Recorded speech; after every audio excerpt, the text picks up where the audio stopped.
Welcome to the County Seat. I'm your host, Chad Booth. As has been our tradition through the years of doing the County Seat the last 10 years, we've had an annual conversation with the governor.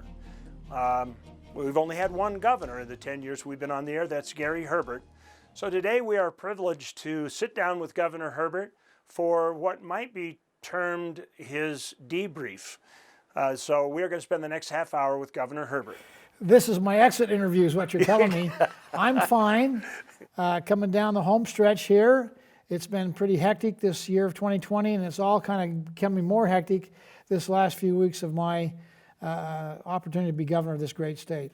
So I got a question for you, because you are on the home stretch, and this is, quote, an exit interview. How does that make you feel? You know, it's a bittersweet feeling. I've a great gratitude for the opportunity I've had to serve the people of Utah for these last nearly 16 years now. 4.5 as lieutenant governor, and it'll be 11.5 as governor. And it's been one of the best decades in Utah's history, according to the Kem Gardner Institute. So I feel like we've done a lot of good things. We certainly have had some unique challenges, and I'm going to miss those opportunities of working with so many good people, good leaders throughout the state, local government leaders, business leaders, our legislature, my cabinet, my senior staff. I mean, I've been around a lot of great people, and that's helped us to accomplish a lot of good things for the state of Utah. So I'm going to have a bittersweet departing. I'm kind of a term limits guy anyway, so it's time to change. I feel good about the guy coming up behind me. He's going to do a great job from rural Utah, and he's got good values, good principles, and a good work ethic. So it's kind of bittersweet for me and my wife, Jeanette, the First Lady. But we're grateful for the opportunity, and we will continue to see if we can find other opportunities to serve. Well, you know, Governor, next to Cal Rampton, you've marked more time in that office at the helm of this state, the ship of state, than anybody else. What are some of your reflections over the last 11.5 years as the top executive? Why are we so successful? Why are we doing so well? Really is because of the great people of Utah. They're compassionate, they're caring, they're good neighbors. They lead the nation in volunteerism. They lead the nation in charitable giving. The qualities that make people fun and nice to be around are the qualities of the people of Utah. That has enabled us to have a great environment for business, for the entrepreneur to come here and plant their economic seeds and investor capital and develop small businesses. We have become the epicenter for small business. I'll remind your listeners that you can't be a big business if you're not first a small business. So getting that starting, that incubator opportunities we have in Utah has been very beneficial to us having success economically. We've improved in so many ways, not only the economy becoming the best, most diverse, healthiest economy in America, but educational achievement has gone way up. Our infrastructure is being taken care of. Health and Human Services, you can go down the list and find where we've improved in virtually every category. So I've learned that the people of Utah really are good people to work with. We've got good leadership in government. Doesn't mean we're perfect. Doesn't mean we don't make mistakes and stumble now and again. But overall, you know, if you gave a poll question to the people of Utah, compared to other states, and said, what are the things that are your concern? You'll say, well, economy, taxes, you know, infrastructure, environmental issues, rural economic development, those kind of things. But they don't ever say, we're really concerned about the ethics of our elected leaders. It doesn't mean we don't have some challenges here and there, but that's not something that rises when you ask people, what do you think about when you think about government in Utah? It's generally pretty positive. You know, this decade of better than average and in many cases excellent and award-winning economic activity in the state hasn't always been the case. I remember in recessions of the past growing up here that sometimes Utah would usually fare well in economic downturns, but then kind of suffer a little bit on the backside when other people were moving ahead. We always seem to be out of sync just a little bit in my early year observations. But we entered and got into this Great Recession, and the leadership in the state seemed to work very well. What do you attribute that fact that regardless of what's going on in the economy around us, we've been able to prosper? Well, we've made that a number one priority, number one, and we've focused on this issue and united the people's efforts. And so when you do that, you can accomplish great things, remarkable things, maybe things we didn't think were possible. When I came into the office, we were in the depths of the Great Recession, but we focused on establishing goals and a pathway forward to say we want to become the best performing economy in America and a premier international business destination. All those things have actually happened. We actually have led the nation in economic growth as a per capita of our income. We've led the nation in international trade as the state growing the largest internationally in our business. We've had the lowest unemployment rate in the nation. All those things have come to pass. But it's because we've all worked together. We've rolled up our sleeves and said, hey, let's find common ground. Let's find a way to do it.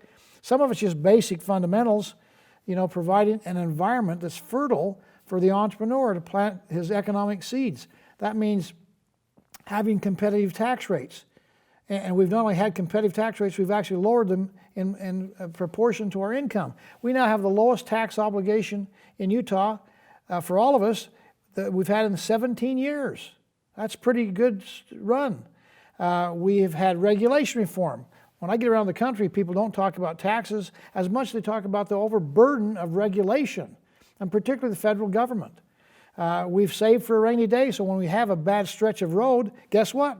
We have money in the bank ready to help us bridge that bad stretch of road and get to the other side. That's helped us coming out of the Great Recession. It's helping us go through the pandemic of 2020. We have not only have had money set aside, but we don't borrow unreasonably. We are one of only 9 states that have a AAA bond rating from the rating agencies on Wall Street. I mean, think about that. That's remarkable. And you want to say, why? What's happened to the rest of the states? And the federal government certainly doesn't have it because they borrow incessantly. So we've just followed the basic fundamentals that you would do, Chad, in your family life, in your home, what you do with your business. And that's what the government should be doing too. And we do it better than any place in America. So what role do you think diversity plays in our economic resiliency? Because you've made a big deal out about becoming more diverse in our economic portfolio. Have we succeeded in that? Not only have we succeeded, we are the gold standard. And when you look at diversity, if you had 100% diversity, which is, can you reflect the economy of the nation as a whole, you would have 100. We are at about 96.4. We're way ahead of anybody else really in the country when it comes to the diversification of our economy, which means we don't have all of our economic eggs in one basket.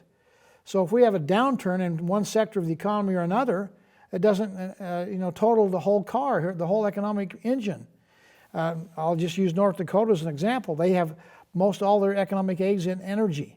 When we had a downturn in energy and the value of energy, they went from surplus monies to now $1.9 billion upside down in their budget. So the diversification we have is really a very good principle to follow. We should have that in every one of our counties as well, not just as a state as a whole, which would help us a lot more with our rural economic development if we could diversify more in rural Utah. There's a list of counties that everybody else seemed to rebound from the Great Recession, but you know where those counties are, and they haven't really seen that economic prosperity come back.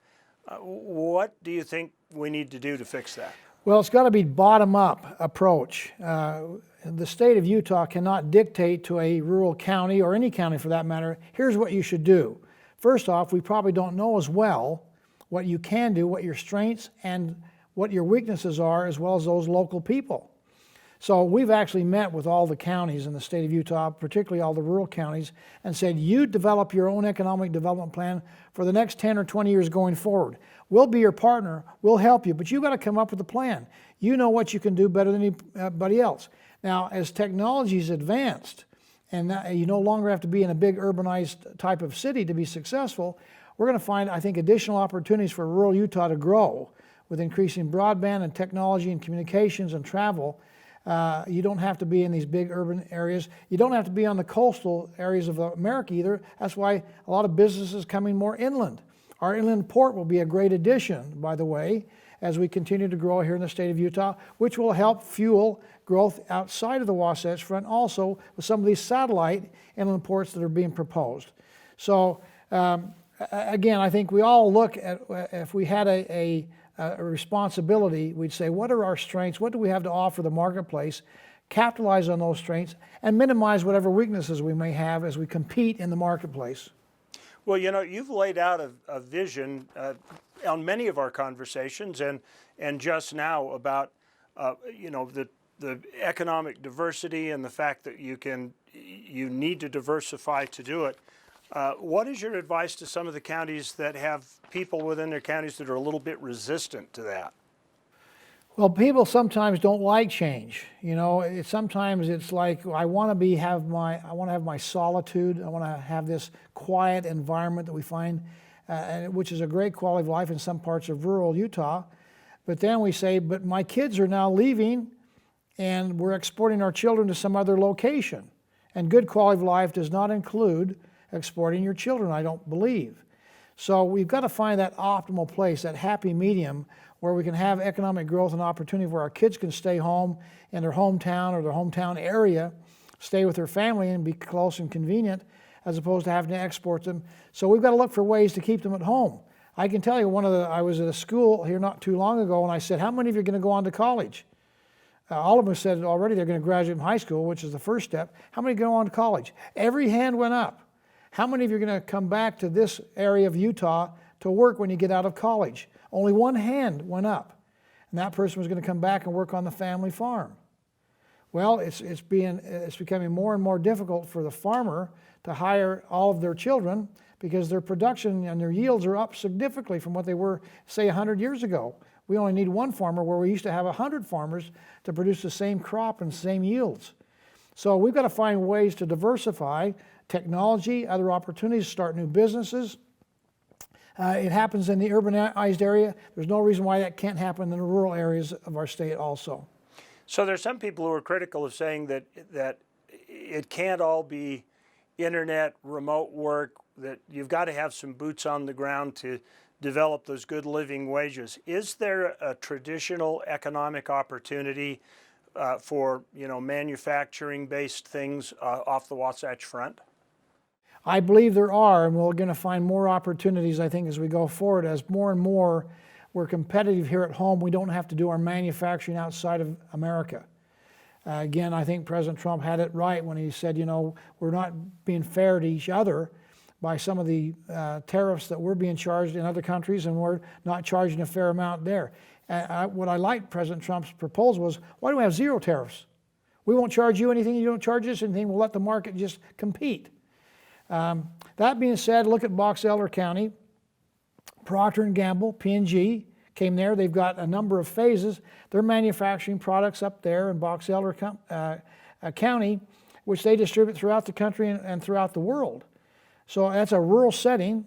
They found a very nice niche in the marketplace for what they're doing at P&G, and Box Elder, a rural county, fit the bill for them.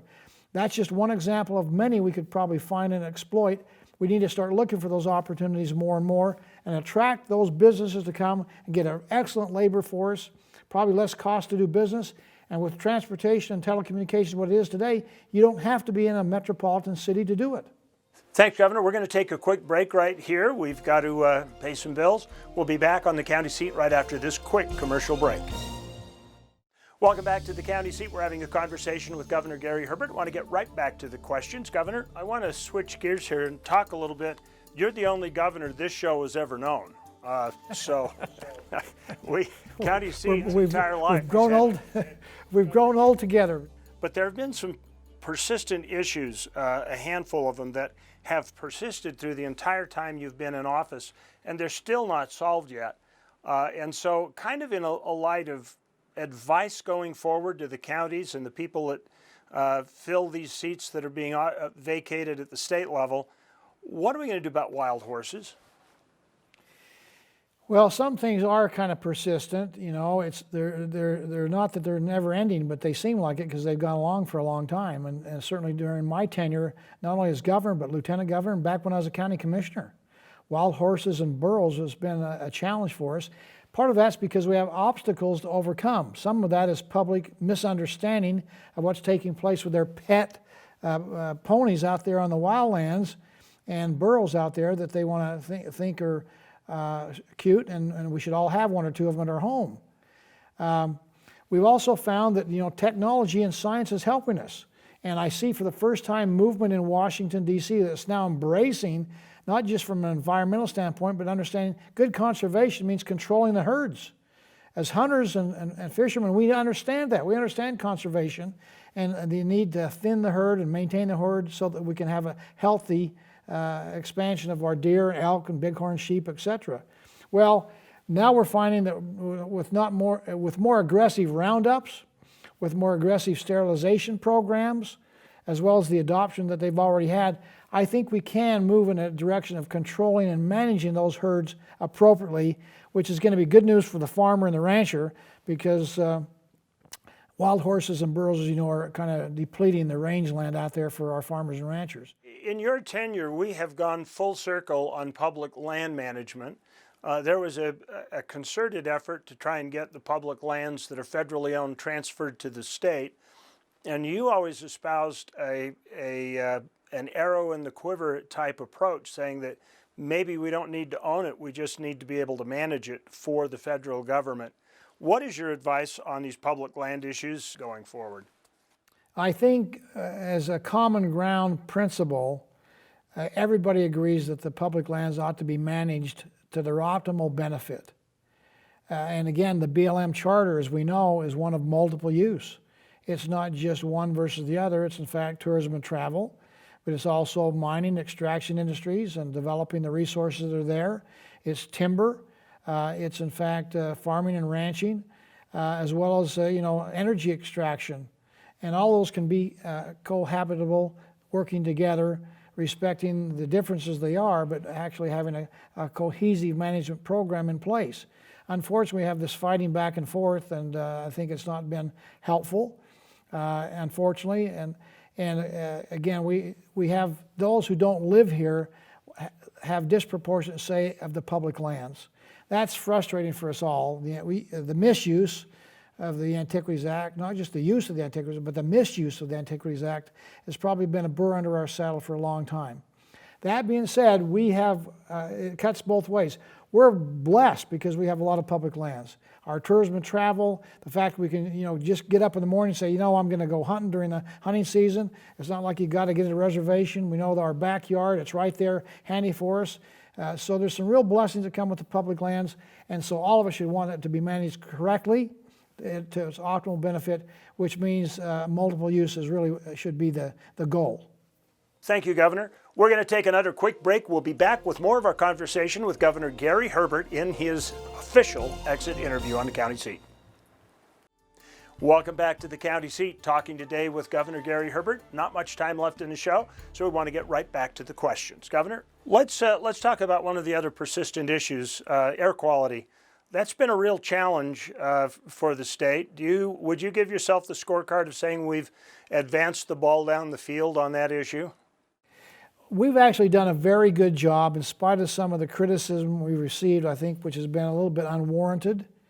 Air quality is always an issue, and it becomes a compounding issue in a fast-growing state like Utah. We're the fastest-growing state in America, and particularly along the Wasatch Front here. We're becoming more densely populated. We're about the 7th or 8th most densely populated area in America.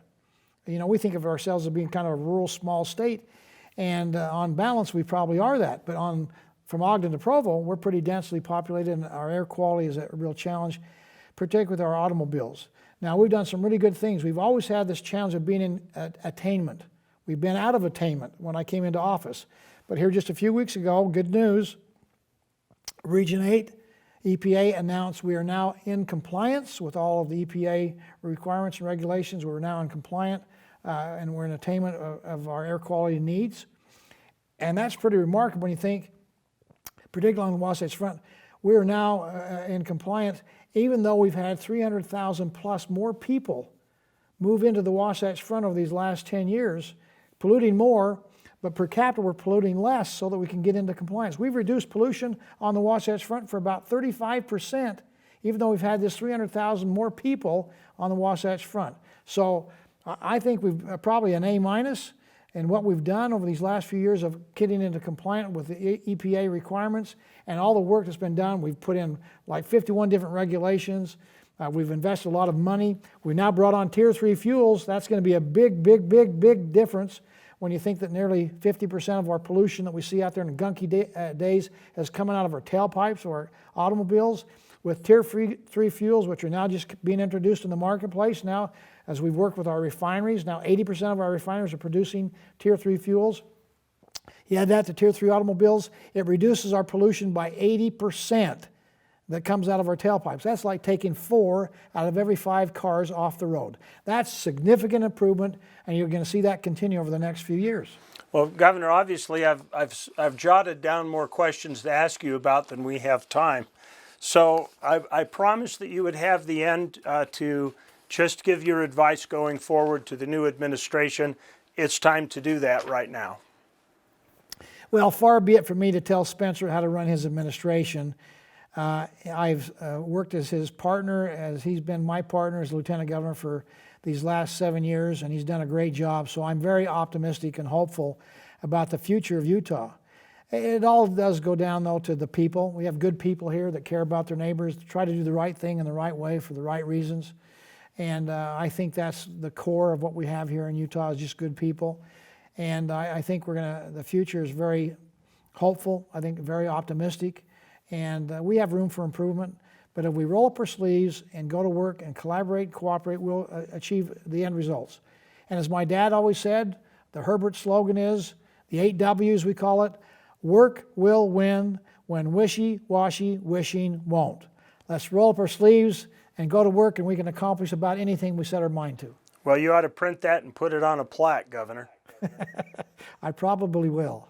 So my last question for you before we part ways for the day, and hopefully not for the long term, and that is in a year from now, or even in 6 months from now, where are we going to find Gary Herbert? Well, who knows? I'm like Yogi Bear. I'm a little reluctant to make predictions, particularly about the future. But I do know that Utah Valley University is inviting me to come down and be a part of their organization down there. We're going to try to start the Gary Herbert Institute for Public Policy, talking about the Constitution, civic involvement, internships, speakership opportunities, free market capitalism, things that our young people are kind of not learning as they should and not probably ingesting into their psyche for what they can do to contribute and give back, the rising generation. So I think there's opportunities for me to be involved there at that arena at Utah Valley and see what we can accomplish down there. So that's a little bit flexible, but I'm kind of excited about that new chapter. Best of luck to you, Governor Herbert, in whatever you do. And thank you for spending our half hour with us today. Remember, local government is where your life happens. Be involved, be part of the solution, and share your knowledge of the county seat with your friends on social media. See you next week.